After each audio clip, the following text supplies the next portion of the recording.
சுவாமி விவேகானந்தர் ஊரக சமுதாய கல்லூரியில் இன்று மகாத்மா காந்தி ஜெயந்தி, லால் பகதூர் சாஸ்திரி ஜெயந்தி மற்றும் பெருந்தலைவர் காமராஜர் நினைவு நாள் சிறப்பாக அனுசரிக்கப்பட்டது.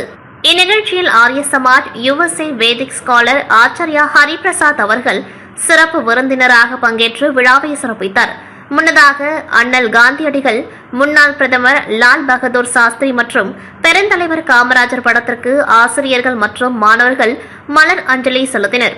காந்தி ஜெயந்தி முன்னிட்டு பல்வேறு போட்டிகள் நடைபெற்றது. பேச்சுப் போட்டி, கட்டுரை போட்டி, ஓவியப் போட்டியில் வெற்றி பெற்ற மாணவ மாணவிகளுக்கு இன்று பரிசுகள் வழங்கப்பட்டது. விழாவில் காந்தியடிகளின் சிறப்பு பாடல்களான ரகுபதி ராகவ ராஜாராம் மற்றும் வைஷ்ணவ ஜனதோ ஆகிய பாடல்கள் இடம்பெற்றது. விழாவில் மாணவ மாணவிகளுக்கு மகாத்மா காந்தியடிகள், முன்னாள் பிரதமர் லால் பகதூர் சாஸ்திரி மற்றும் பெருந்தலைவர் காமராஜர் வாழ்க்கை நிகழ்வுகள் எடுத்துரைக்கப்பட்டது. விழாவின் இறுதியில் காந்தியடிகள் தன் தாயாருக்கு செய்து கொடுத்த உறுதிமொழியை மாணவ மாணவிகள் உறுதியேற்றுக் கொண்டார்கள். 200க்கும் மேற்பட்ட மாணவ மாணவிகள் உற்சாகத்துடன் இவ்விழாவில் கலந்து கொண்டார்கள்.